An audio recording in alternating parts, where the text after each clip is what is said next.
Bueno, en primer lugar, agradecer al doctor Rafael Flores. Es doctor de la Escuela de Altos Estudios de la Sorbona de París. Tiene una serie de títulos que lo ameritan para traernos este problema de carácter ideológico, filosófico, y quisiéramos participar con algunas opiniones, algunas contribuciones y algunas preguntas a nuestro conferencista, que estén orientadas a tratar de ubicar el confucianismo dentro de determinado tipo de pensamiento, ¿no? O es un pensamiento, o es una ideología, es una religión, es un plan.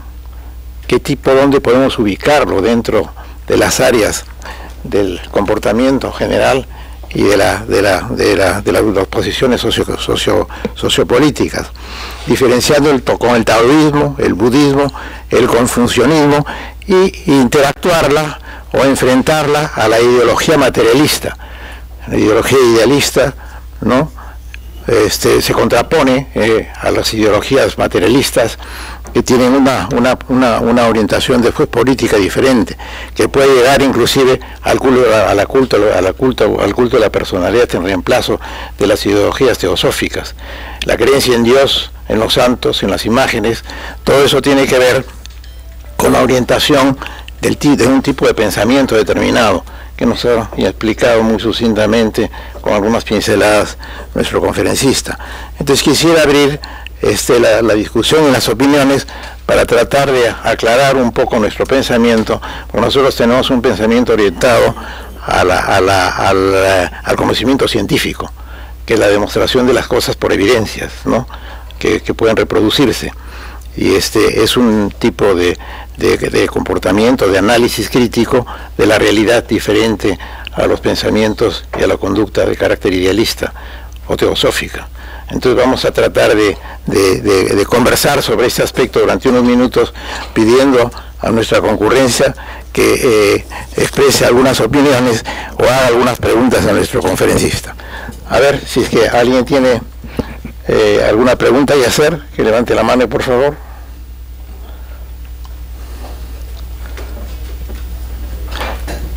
A ver, doctor, a ver.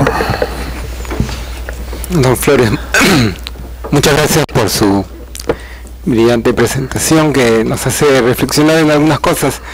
Y en psiquiatría, digamos, es un área donde particularmente podrían aparecer algunas reflexiones con respecto a nuevas líneas de desarrollo en algunas técnicas psicoterapéuticas que tienen que ver justamente, por ejemplo, con la respiración. Hay una técnica nueva que se está empezando a usar bastante, que se llama el mindfulness. Probablemente habrá escuchado. La traducción más o menos es como conciencia plena. Y esta técnica tiene como estrategia principal la focalización en la respiración. Lo curioso es que cuando uno lee los libros que hablan de cómo aplicar esta técnica, el mensaje que se les da a las personas es de que esto no es religión, esto no es una práctica que tenga que ver con una posición espiritual, inclusive, pero sin embargo funciona.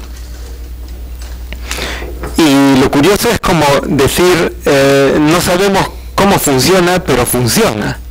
Y todo se basa en la concentración en la respiración, que parte por la zona donde sale la respiración sin alterarla, hasta llevar a una sensación de que se respira por todo el cuerpo, ¿no? Casi como si la respiración ingresara por cada uno de los poros, ¿no? Que es la sensación que se va alcanzando a través de la técnica. Entonces, yo no sé si podría comentar algo con respecto a esto, y para seguir un poco la línea del doctor Bernstein, va en el sentido de cuál fue la posición de Dios, de esta idea de Dios dentro de la posición toda esta filosofía de Confucio.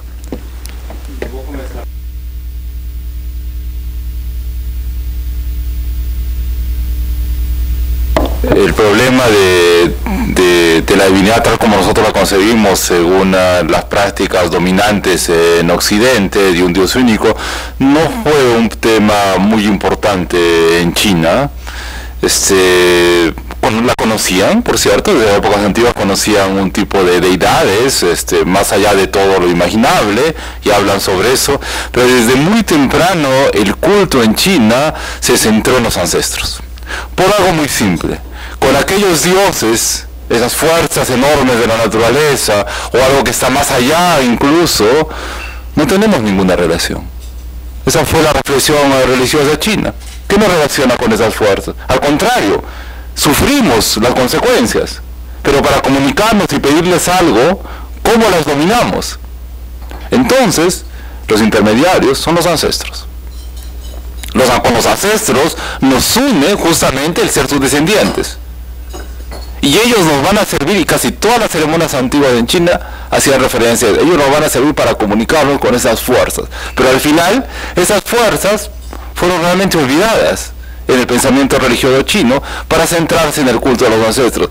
Y además, el taoísmo, por ejemplo, que entró después, es un tipo, él nunca tuvo problemas con los ancestros, también estaba integrado, pero hablaba de una fuerza superior, del Dao, que es la esencia de todo, pero nunca en términos religiosos. Muy pocas veces realmente cayeron en la idea de que el Dao era una persona poderosa, invisible, que domina todo. Eran más sobre la idea de la naturaleza, una esencia que era todo, el chi, el Dao esencial, los fundamentos, todo estaba en este Dao. Era más por el lado ontológico que trabajaban esta idea del Dao, aunque sí hay un aspecto religioso también importante, que lo vieron como algo, como un tipo de persona, como un tipo de fuerza, ¿no? Pero nunca llegó a desarrollarse realmente con demasiado esta idea. Siempre se hacía referencia al taoísmo antiguo, que era la esencia de todas las cosas. Y por supuesto, con la entrada de la siguiente religión, que es importante, el budismo no tiene la idea de la divinidad, ¿no? El budismo es una religión que intenta salvar al hombre del sufrimiento, pero que una vez que lo salva, simplemente no argumenta más, porque tampoco es su intención.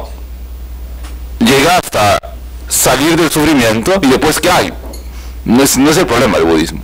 El budismo es sacarte de este sufrimiento. Por lo tanto, la idea de Dios no fue ningún problema para ellos, pero por supuesto hubo, tanto en las religiones, tanto el confucianismo, el budismo o el taoísmo, han tenido deidades de diferentes tipos. Pero deidades, algo muy característico chino, que ayudan al hombre siempre, y que están en íntima relación con el hombre. Por eso era más importante, por ejemplo, en el budismo, la idea del bodhisattva. Bodhisattva, un tipo de deidad pero que había sido un hombre, simplemente, que rehusaba alcanzar la iluminación plena para ayudar a los demás. Los inmortales, en el taoísmo, también habían sido hombres y que te ayudan a alcanzar la inmortalidad. Pero todo en ese sentido, o sea, son personas que siempre están colaborando, pero una deidad superior, infinita, a la cual no comprendo y que decide todo, no se trabaja mucho eso en el pensamiento religioso chino, justamente por ese antecedente que tienen con los ancestros, que siempre han estado en el centro del pensamiento religioso. Y por lo que me preguntas sobre la respiración, en China lo que me está comentando de estas nuevas técnicas es algo muy normal, ¿no? Viene desde el siglo I y estamos hablando de cuando se puso por escrito, ¿no? Pero es una tradición muy antigua del dominio de la respiración y el control de respiración. Pero por supuesto, esto hay que entenderlo dentro de una visión que he tratado de dar ahora sobre el cuerpo físico. El cuerpo físico en primer lugar, pero íntimamente unido a todo lo que le rodea, al universo. O sea, esas son la concepción fundamental de que si funciona esto, es porque hay una concepción del universo y del cuerpo propia, que no divide justamente con el presentador analizando si es religioso. Eso es algo occidental. Esas son definiciones occidentales que ponen cotos o ponen límites. Esto es religión, pero ya no es religión, lo que usted también está diciendo. Esto es religión, esto es técnica. ¿Cuándo termina uno y cuándo comienza el otro? Esa es una idea metodológica simplemente. Cuando termina una cosa, termina otra, usted lo conoce perfectamente. Que si divide la cosa por especialidad, pero nunca una especialidad es pura. Siempre se pasa algo más, siempre se pasa algo más. Uno conoce mejor una parte, pero siempre hay un espectro. Bueno, ese espectro es el punto. O sea, sí, funciona, pero funciona sobre una idea del cuerpo y sobre una idea del universo. De ahí funciona. Y se sustenta, y es muy claro, desde el punto de vista taoísta y budista, es muy claro. Llamarlo a esto religión, pero ellos no se plantean ese problema de la religión así. Cuando hablamos, por ejemplo, de ideología, decimos, ideología es del Estado. No, en China el confucianismo era ideología, pero también es religión. Ellos llamaban a los funcionarios celestiales, porque eran prácticamente semidioses, porque tenían una posición. E incluso cuando uno muere, si un funcionario muere, va al otro mundo en su misma posición de funcionario. Por supuesto, es un funcionariato celestial. En China no puede un sistema burocrático, ellos crearon la burocracia. Existe una burocracia celestial. No cambia mucho de llamarlo ideología o no. Se estudiaba con los exámenes, sí, se leía el libro, entonces estudiaban. No, porque pasaban los exámenes sabiendo los clásicos, pero los clásicos eran entendidos como la Biblia, más o menos así. Solo que nosotros tenemos un concepto de divinidad y de religión particular, que ellos simplemente manejan en muchos aspectos, pero no pasa exactamente igual. Por eso después se va a hablar del confucianismo como una ética, es difícil definirlo. Confucianismo es confucianismo, taoísmo es taoísmo, budismo es igual. Tiene sus propias características, tiene sus maneras de trascender, tiene sus ideas del cuerpo. Muchas veces, obviamente, estamos hablando ya del budismo chino, porque el budismo se ha crecido de diferente manera en Japón, muy parecido a China, pero por ejemplo en la India era muy diferente. El centro de en todo, cuando se expande por el centro de Asia, era muy diferente, ¿no? Pero es difícil definir la idea de Dios en China tal como lo pensamos nosotros. Aquí llega, por supuesto, y eso sería interesante hablar algún día, el Islam. El Islam llega a China, pero hay un Islam neoconfuciano, donde se recrea la idea de Dios con la idea de perfección y se centra todo el Islam chino en el ritual. Y eso se acomoda perfectamente. ¿Por qué? Ustedes saben de que en el Islam no hay conversión. No hay un bautismo que diga, puedo convertir al Islam. Basta aceptar una de las verdades de que Mahoma es el profeta y que Alá es el único Dios, y uno es islamista, uno se convierte al Islam. Pero ¿dónde se convierte al Islam? En la práctica. Al día siguiente, si yo me convierto al Islam, voy a la mezquita y ya está, y me comporto como un islámico, la Sharia, y ya está. Eso es perfecto para el ritualismo confuciano. Por eso los islámicos chinos no tuvieron ningún problema. En el siglo XVIII se convierte en la cuarta religión y la aceptan porque dicen, no hay ningún problema aceptarlo así. Su idea de divinidad se acomoda porque ellos la acomodan muy bien, crean toda una idea de los ancestros alrededor, y el Islam respeta a los padres. Perfecto, entonces. Y la posición de la mujer también está aceptada por el confucianismo. Entonces se arma un Islam también acorde con el confucianismo. Y la idea de Dios queda relegada a una idea secundaria tal como la ven en el confucianismo, que no tiene problemas con Dios, simplemente que no es su problema particular. ¿Entienden? O sea, y aparte todas estas técnicas en realidad parten de técnicas orientales, solo que ya han sido desarrolladas por siglos en Oriente. Pero como siempre hay un problema de falta de conocimiento de Oriente, falta de conocimiento que es responsabilidad del desinterés y la desidia que se tiene por conocer los libros antiguos. De los textos budistas o taoístas no está traducido ni el 1%. No, porque ellos han trabajado todo de distintas maneras. Sobre la respiración hay tratados y tratados, pero no estamos hablando de 3 o 4 tratados, estamos hablando de cientos, miles de tratados sobre eso, basados en cada parte. ¿Qué significa esto? Con las técnicas, porque eso sí, los libros de técnicas son muy conocidos, pero de cientos de técnicas de ese tipo, con su concepción corporal. Eso es lo que añade a lo que estas cuestiones modernas, como usted la está manifestando, que ahora han surgido, pero que surgen de estas raíces. Pero claro, en estos libros se habla de la técnica y se habla del contexto, cómo debe pensar el cuerpo, y ahí se explica. Para ellos no es ninguna cosa extraordinaria, porque ellos tienen una concepción del cuerpo completamente diferente. La respiración es chi. Por lo tanto, está íntimamente, ¿qué ilógico hay de que si tú manejas la respiración, estás manejando tu cuerpo, toda la parte física de tu cuerpo? Y no solo eso, estás manejando tus principios. Cuando tú respiras bien, en teoría, también eso viene del confucianismo, eres un hombre virtuoso. No está desconectado. Es igual, como siempre cuando me preguntan eso, la meditación también puede ser una técnica. Es una técnica, definitivamente es una técnica.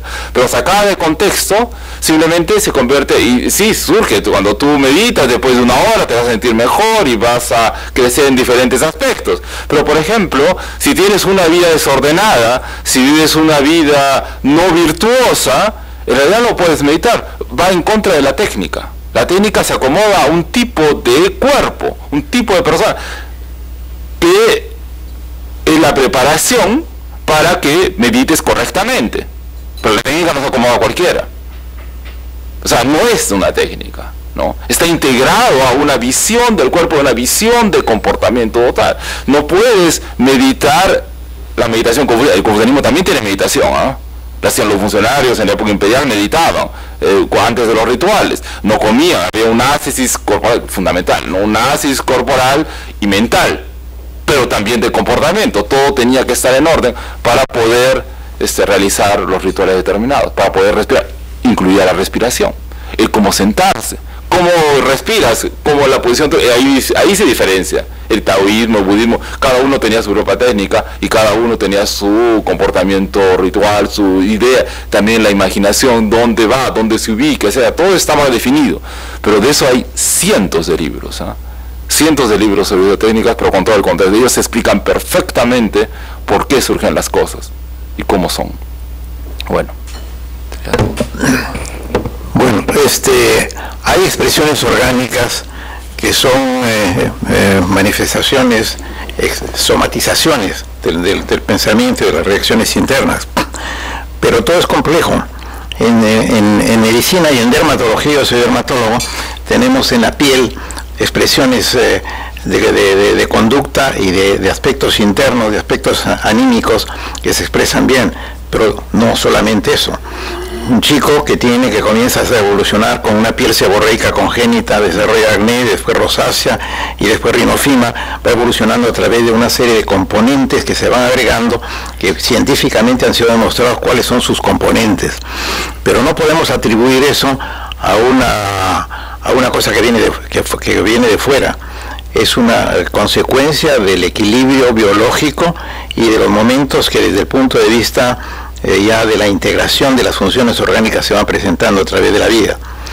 Así pasa también con los ojos. Se dice que los ojos tienen una posibilidad, y esa es una de las cosas que nos ha dicho usted, de poder hacer diagnósticos inclusive y apreciaciones de carácter diagnóstico a través de los ojos. Y aquí el doctor Leo Montenegro nos dio una oportunidad también algunas conferencias relacionadas con el rol que juegan los ojos en relación con y los oídos, los sentidos en relación con la música, y quizá nos podría dar alguna opinión en relación con los conceptos que se han vertido ahora relacionados con los ojos y este pensamiento de tipo confucionista.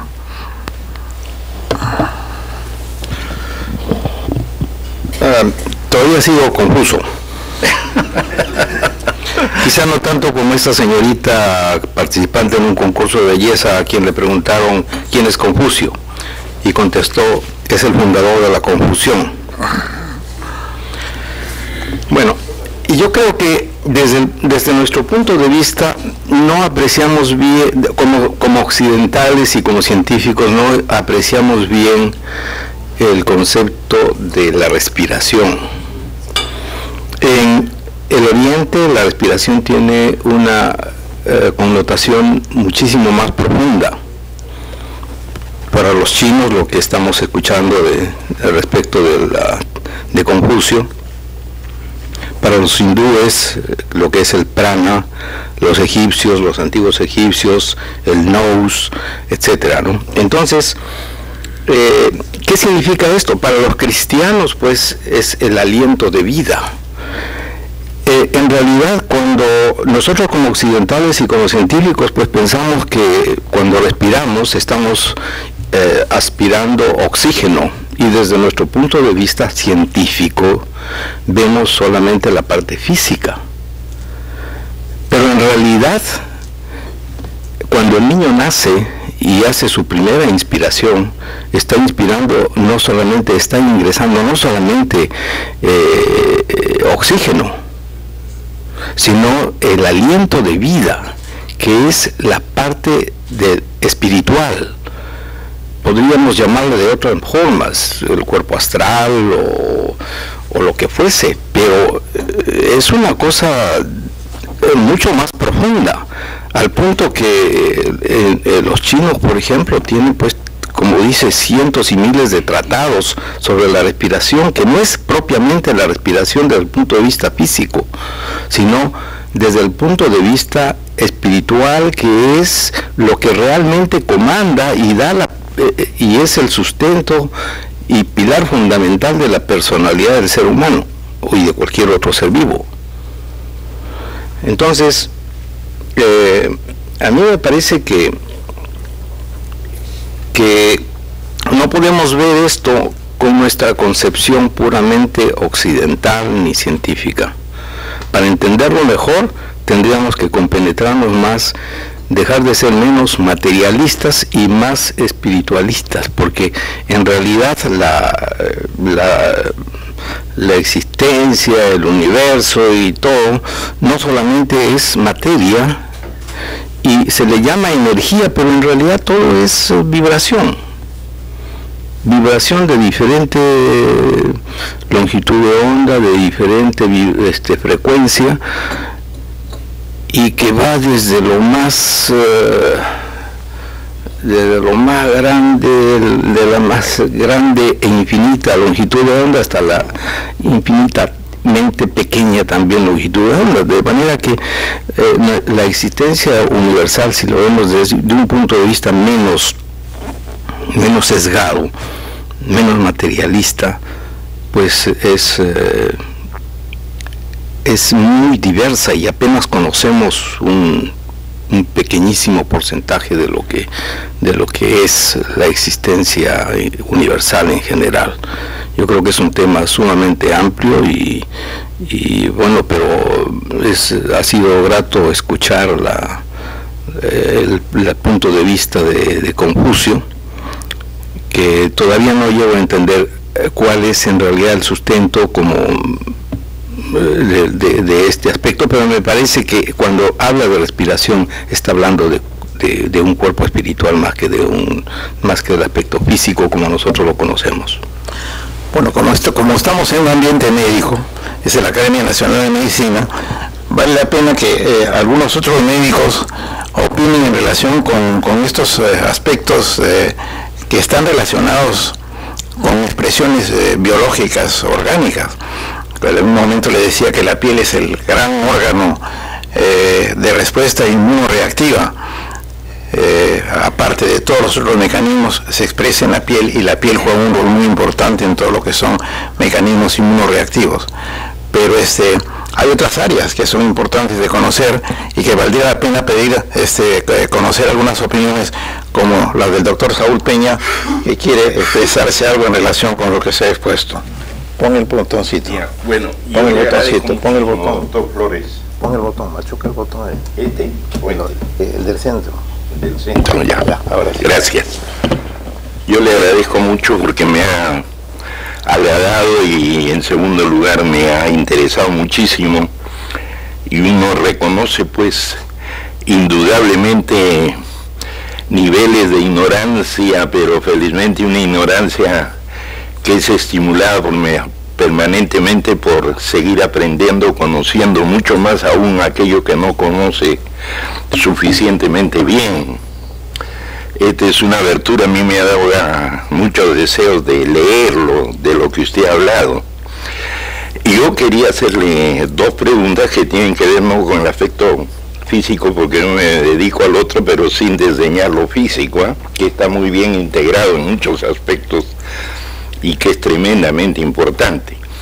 Yo lo que quería saber es si dentro de la concepción del confucianismo, del budismo, del taoísmo, etc., si ya hay una significada introducción en el inconsciente, punto uno, y cómo se ha desarrollado, si realmente tiene ya una participación en todo esto? Y en segundo lugar, ¿cuál es la psicoterapia, que estoy seguro que en alguna forma o en muchas más formas de la que uno cree, se da en China? Son dos preguntas que realmente me interesaría conocer su opinión, doctor. El inconsciente... El inconsciente sí tiene una fecha de creación en China, que es el siglo V antes de Cristo, después de Cristo, disculpe, después de Cristo, en una escuela muy específica, budista, que es la escuela Yogacara, que ellos hablan, como ellos descubren muchísimas cosas a nivel físico y mental, y aparte la aproximación china por esta fascinación por el mundo de lo real, en realidad es una aproximación que les recomiendo leer. Hay toda la historia de la ciencia en China, Netham, que tiene 4 tomos sobre eso, que en algún momento es el desarrollo de las ciencias chinas, justamente debido a la aproximación religiosa que ellos tienen, ha sido muy rico. En algunos momentos era mucho más rico que Occidente, solo que ha tenido grandes crisis, obviamente, que han coincidido con la época moderna. Pero sobre el inconsciente, es una especulación taoísta, budista, que llevó a la idea de que tenía que existir un inconsciente en el nivel de que ellos esquematizan de una manera muy clara, porque es de la tradición de India mezclada con la perfección china en este análisis, de primero los sentidos, después el problema del yo, que es fundamental en el budismo, porque ellos no tienen yo, o sea, los hombres no tienen yo. El yo es el inicio del sufrimiento, porque finalmente el apego al mundo pasa por nuestra idea de yo quiero, yo deseo, y ahí comienza el problema. Por lo tanto, el budismo propone la idea de que el yo es el inicio del sufrimiento, por lo tanto, el objetivo es deshacernos de este yo. Y ellos, al ir más a las raíces de cómo se creó, la pregunta siguiente es, ¿cómo se creó este yo? Entonces, ahí dicen, debe haber un momento en el que la conciencia no está aún despierta, que no tiene este yo, pero que está ahí. Está como ellos dicen, como un aroma. Esa es la palabra que ellos dicen, el perfume. Está ahí ya todo, pero no se ha evidenciado en el mundo del yo y el de los sentidos. Y por supuesto que en muchos tratados, ellos lo que ellos llaman la alaya vijnana, que es este inconsciente puro, donde nada se ha manifestado aún, y que pero que todo está en potencia, ¿no? Pero que es un punto fundamental para la iluminación, porque uno llega, justamente el Yogacara entra como una escuela budista que, a diferencia de otras escuelas, propone de que la iluminación tiene que cumplirse en el hombre ahora, en la vida del hombre. Entonces él dice, el inconsciente, la alaya vijnana, es el estado que uno, mediante la meditación, debe alcanzar. Y basta en este estado para estar a punto de iluminarte, porque estás en un estado de inconsciente. El yo no existe en este punto, no existen los sentidos, pero eso no hay problema. Tú te mueves en el mundo, ellos nunca llegan al mundo. Lleguemos ahí, entonces ya estamos preparados para la iluminación plena, ¿no? Y por supuesto, para llegar a él, ellos se mueven en ese punto, el famoso alaya vijnana.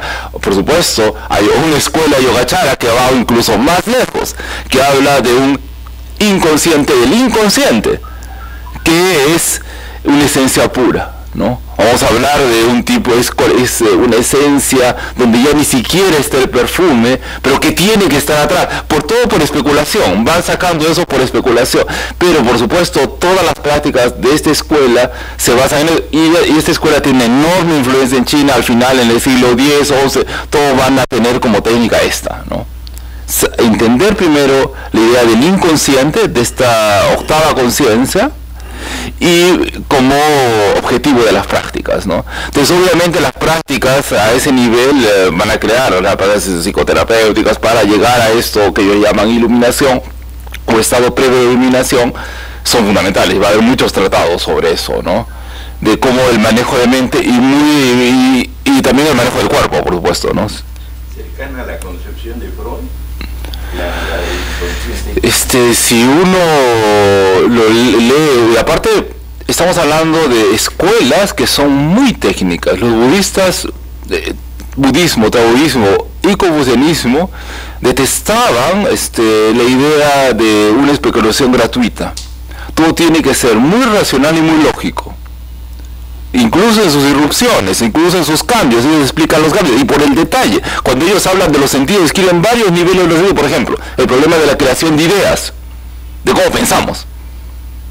Ellos tienen 35 niveles diferentes para ver cómo las ideas surgen en la mente y cómo se van creando. El yo, tienen varios tratados, específicamente cómo se forma. O sea, son muy cuidadosos en eso, 34, 35, incluso me acuerdo ayer estábamos leyendo un texto que hablaban del número de pulsaciones. Eso los chinos lo tienen desde muy antiguo. El número de pulsaciones por un día, ¿cuántas hay? 13.500. Todo, eso es muy chino, sacar el número de todo, y la idea del yo, la idea de las técnicas también, son muy precisos. ¿Qué es lo que uno tiene que seguir, tiene que hacer para alcanzar a este nivel? Eso es bien interesante, pero sí, claro, hay muchas técnicas en ese sentido, ¿no? Y es muy parecido, o sea, Freud, si uno es como yo, orientalista, en realidad cuando nos sentábamos con el director del Centro de Estudios Orientales de la Católica a escuchar a los fenomenólogos, o vamos a conferencias, decimos, pero esto lo hemos leído antes, hace muchísimo tiempo. Y realmente, muchas veces recuerdo alguna expresión que decía, pero estos fenomenólogos, estos nuevos estudios en Occidente que son tan nuevos, pues no son incomparables con lo que ya se había inventado. O sea, Freud, así leído, lo hemos escuchado, está iniciándose en su idea del inconsciente.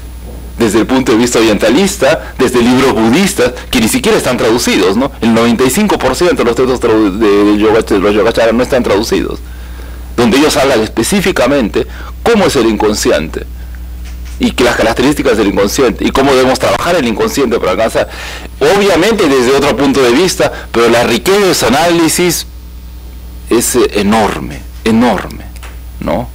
Ese es el punto. Yo creo que sí, realmente, desde la aproximación, yo he leído obviamente a Freud en la universidad, he leído, no todo obviamente, porque no soy especialista en Freud, pero muchas ideas del inconsciente son muy parecidas y no tan trabajadas como los yogacaras, que se entran a otro tipo de problemas. Como ellos tienen otro tipo de problemas, por ejemplo, el problema de la vacuidad, el problema del vacío, el problema de comunicación entre las personas, otro tipo de problema, y por supuesto de cómo superar, porque ellos siempre tienen la idea de todo el sufrimiento, entonces dejar el sufrimiento. Eso, por ejemplo, condiciona, algo que obviamente no sucede en Freud. Ellos sí condicionan todo a que somos una teoría de salvación.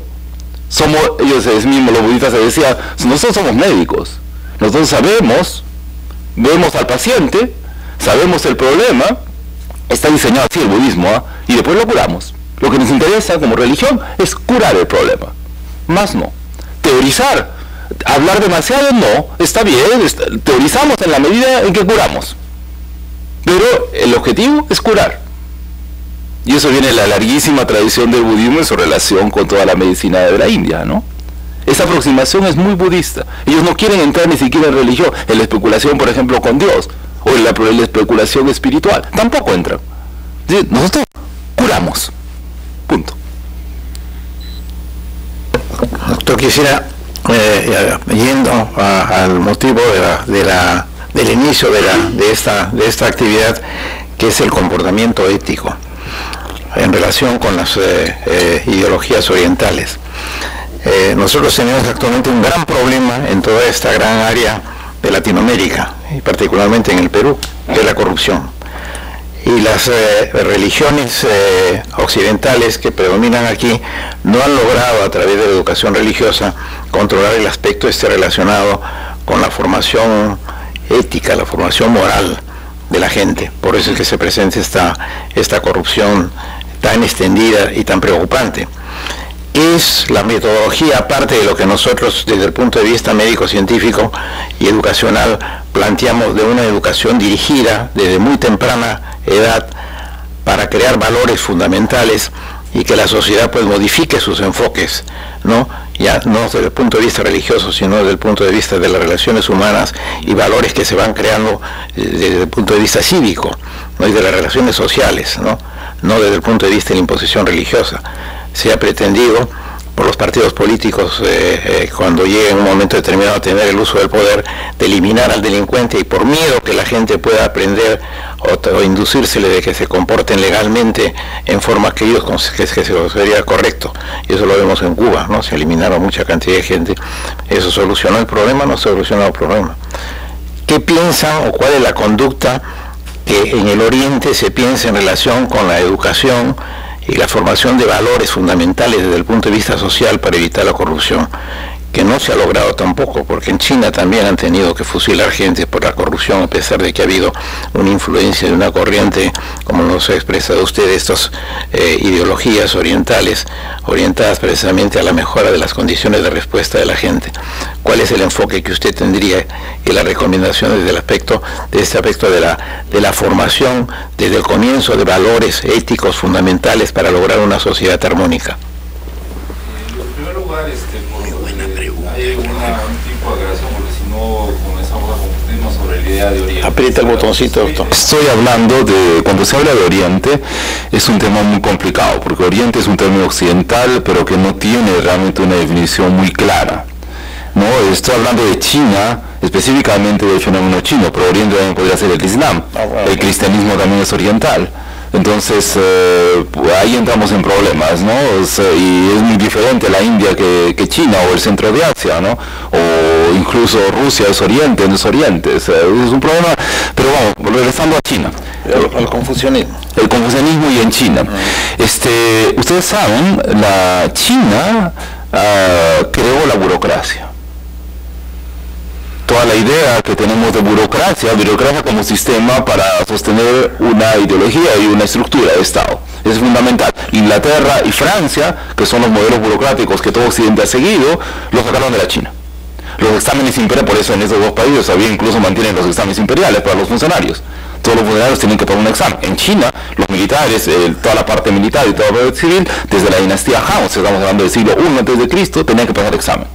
El examen, por supuesto, era de los clásicos, para lograr un puesto de gobierno, ¿no? Eso era claro. Ellos crean la burocracia porque ellos consideran que la burocracia es neutra, y es la estructura, y ahora para nosotros es natural. Realmente lo que define un Estado es la burocracia, es cómo se estructura. Y además, recuerden de que estamos en con el Imperio Chino, entramos en un gobierno centralizado y muy fuerte en cuanto a la persona que gobierna. El primer emperador lo creó así. Y la burocracia fue fundamental, está en los escritos muy antiguos chinos. ¿Por qué? Porque la burocracia le debe el poder a la autoridad máxima. No es la aristocracia, como en Occidente decía. A la aristocracia se le ponía y se le encargaba de todo. Pero la aristocracia siempre quiere más, porque él se siente que tiene el mismo derecho que el emperador o la familia imperial. El burócrata no. Esa fue la solución china, solución que nos ha servido ahora a todo el mundo, ¿no? Porque la burocracia a un funcionario se le cambia. Y él no dice, no, yo tengo prestigio. No tiene prestigio. El burócrata solo tiene poder porque se lo da el Estado, el presidente, el que dirige el gobierno. Y aparte, ese es un primer elemento. Entonces la burocracia trae corrupción y ha sido un lastre para China permanente. Un país, el confucianismo en realidad era para luchar contra la corrupción. Porque la parte civil, el aspecto civil, es considerado un aspecto religioso porque ellos saben perfectamente que si a uno se le enseña o se le aplica la ley, está hablando de que hay un cambio muy grande. Entre el primer emperador que aplicaba el legalismo, decía, yo no hago problemas. No cumple la ley. No cumple la ley. Y eso masacró al 40% de la población china. El primer emperador. ¿Duró cuánto? 30 años. Solo duró un emperador. La dinastía Han aplicó el confucianismo y duró 4 siglos. ¿Por qué? Se dio cuenta, si yo aplico la ley, no va a toda la población, ni va a odiar la población. Pero no sirve para formarlo. Confucio, uno de los fundamentos es, yo lo educo, lo formo con rituales, con enseñanza, le hago que él asuma, corporalice los principios confucianos y ya no se va a comportar mal. Porque la idea es pasar, la religión confuciana es entre los hombres. Es lo que nosotros le llamamos, lo que usted llamó cívico. O sea, eso es lo que tiene que manejar, porque uno tiene que creer en eso.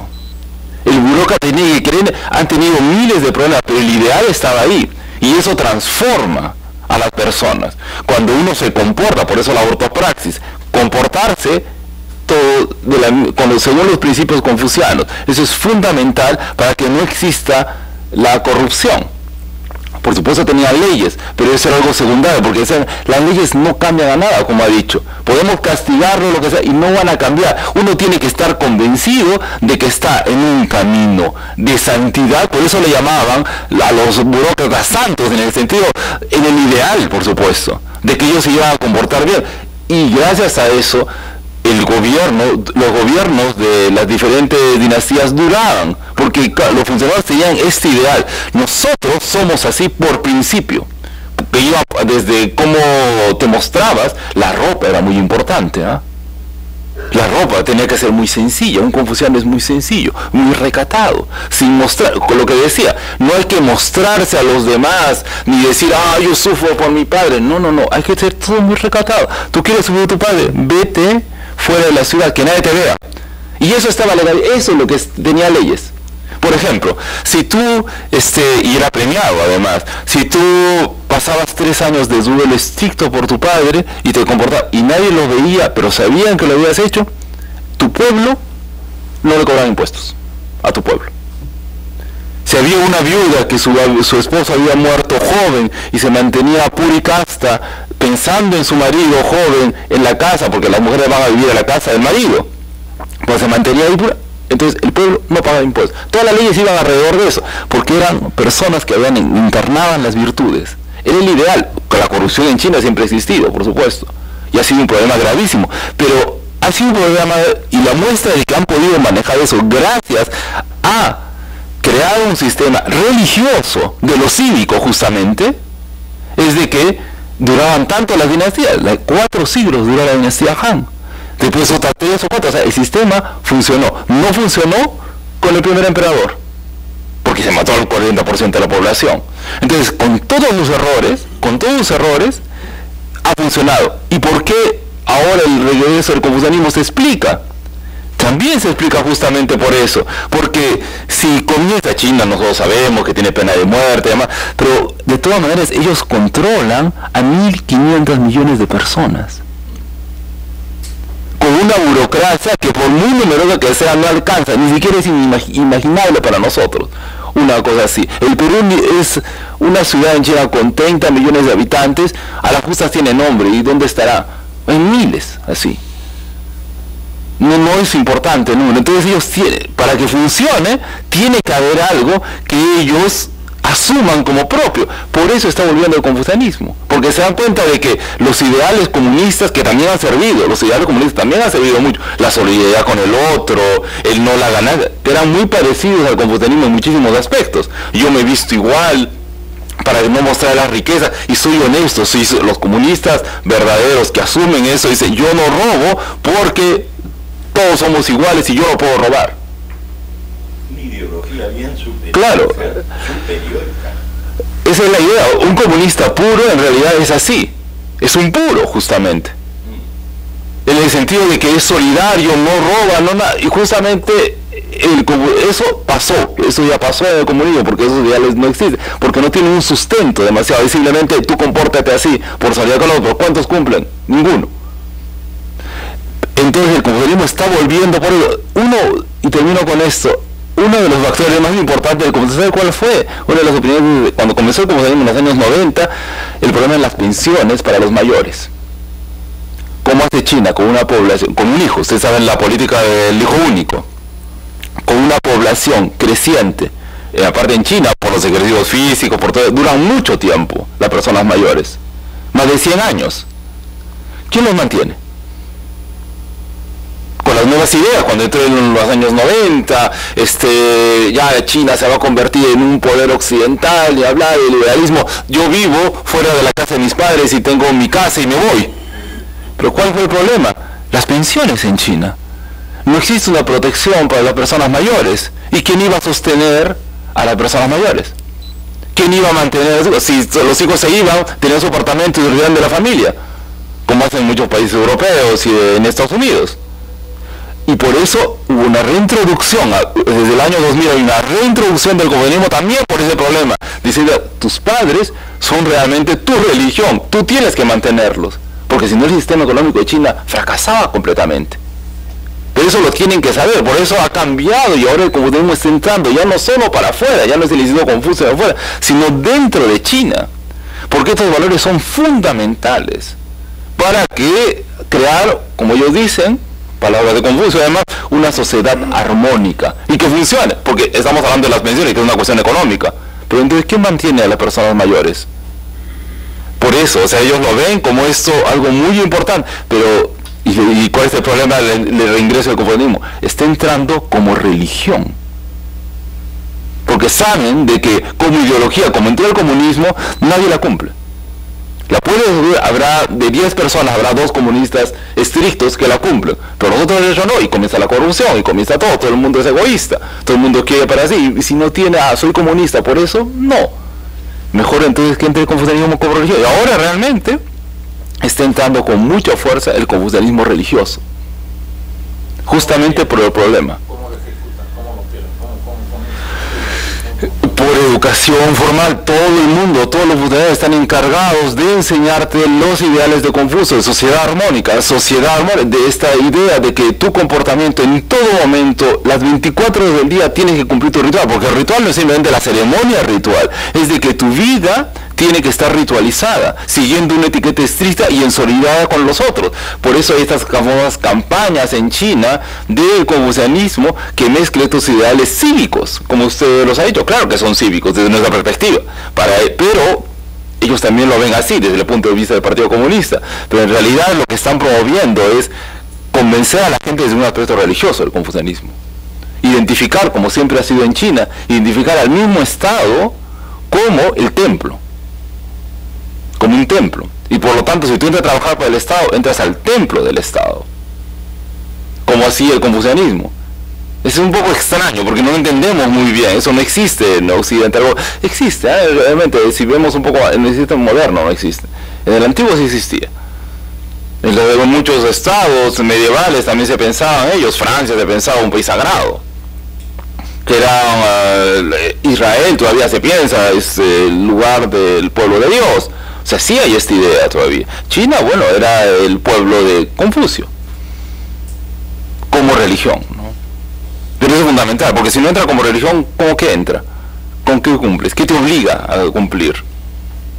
No, pero claro, es un trabajo de China que lo tiene prioridad, pero lo ve por un lado práctico, como siempre ha sido, pero muy complejo. Pero la corrupción, por supuesto, ha existido siempre en China. Ha sido la gran batalla de la corrupción. El triunfo es haber durado 300, 400 años luchando contra esta lacra que es para China la corrupción.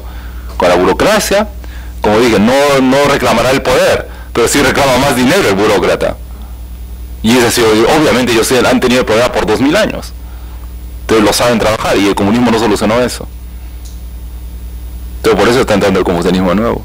Bueno, ¿alguna otra intervención? ¿Algún otro comentario? ¿Alguna contribución de parte de los médicos presentes? Entonces devolvemos al doctor Morales para que haga los saludos correspondientes. Muchas gracias, doctor Burstein. Agradecemos al doctor Flores Paz por su presentación, además por el conocimiento que nos ha aportado, por la apertura de nuevos espacios para el pensamiento y estímulo, para acoger y cotejar nuevas ideas. A nombre de la Academia Nacional de Medicina, le hacemos entrega de un diploma de reconocimiento por su presentación y por su buena voluntad.